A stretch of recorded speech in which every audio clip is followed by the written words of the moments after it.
Chapter 4. Personal Security. Section 5. Incarceration.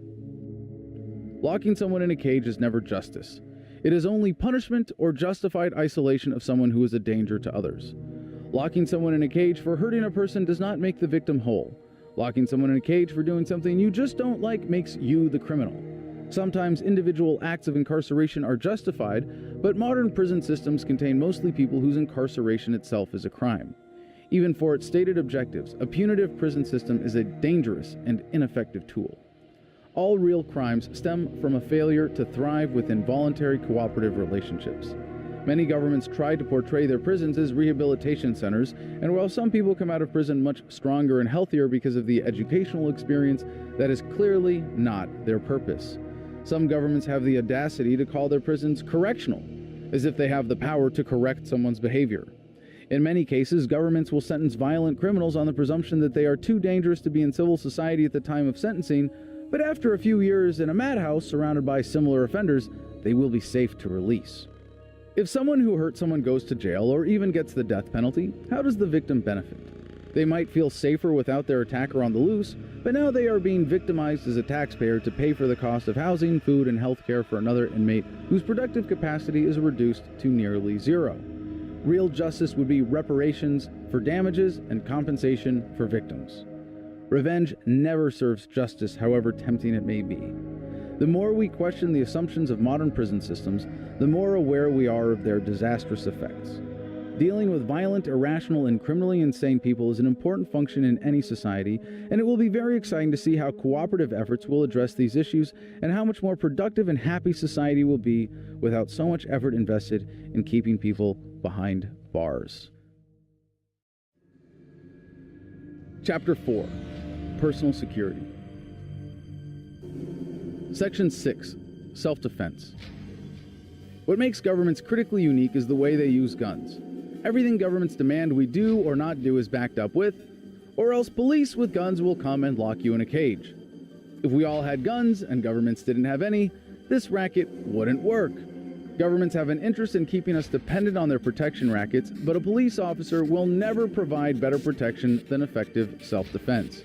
Because gun control is enforced by violence, and often leads to greater overall violence where enforced, it is clearly not about reducing violence. It's about controlling the population. The use of force to defend oneself is an inherent right based in self-ownership. If someone is making a threat to you or your property, you are justified in using defensive force. The decision to use force against someone else is a very serious one. If you are threatened or under attack, use of force may be the only way to save your own life. Even in situations where your life is clearly threatened, your self-defense would be most valid with the minimal use of force necessary to neutralize the threat. What if you are mistaken in your assessment? What if the threat is from temporary confusion and not ill intent? The responsibility taken on when applying deadly force is immense, and it should be used only as a last resort. To deny someone's right of self-defense is to subject them to the tyranny of anyone who abuses them. To deny the universal right of self-defense is to deny the universal right of self-ownership.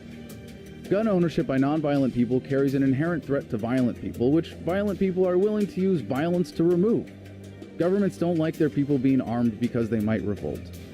Governments have used gun control whenever they want to make people more dependent, but especially when they need to tighten control over society. Some of the most vicious government atrocities ever committed were preceded by strict gun control. One of the great ironies of gun control is how counterproductive it is to its stated goal of reducing violence and keeping guns off the streets. Gun control is nearly impossible to carry out effectively. Without absolute control over citizens to begin with, no government has completely succeeded in wiping out gun ownership. In many places with strict gun control, guns are actually more readily available than in a regulated market because they can be bought easily on the black market where sellers are not capable of taking responsibility for who they sell to. Criminals prey on communities with strict gun control because to them, gun control is a convenient policy of victim disarmament.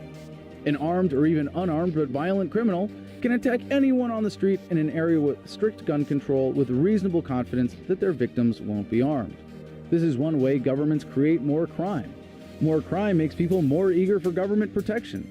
It also creates dependency because when citizens are disarmed, cooperative solutions to address crime are much less effective. Taking away the right of self-defense has disastrous consequences.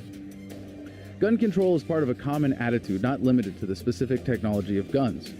Governments want to control the use of force. In many places, they ban common non-lethal self-defense weapons like pepper spray or tasers. If governments really wanted us to be safe, and some local police officers genuinely do, they would encourage the use of such devices as well as guns by people capable of using deadly force responsibly.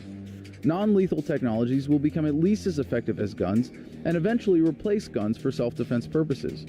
No one who simply wants to defend themselves would also want the liability of deadly force if unnecessary.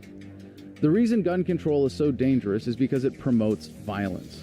There are a number of ways it does this, but more importantly, it is fundamentally violent because it requires enforcers to violate the rights of peaceful people. Calling victim disarmament laws gun control is a weak cover for what politicians are really advocating. Only government agents can have guns. Self-defense is a universal human right.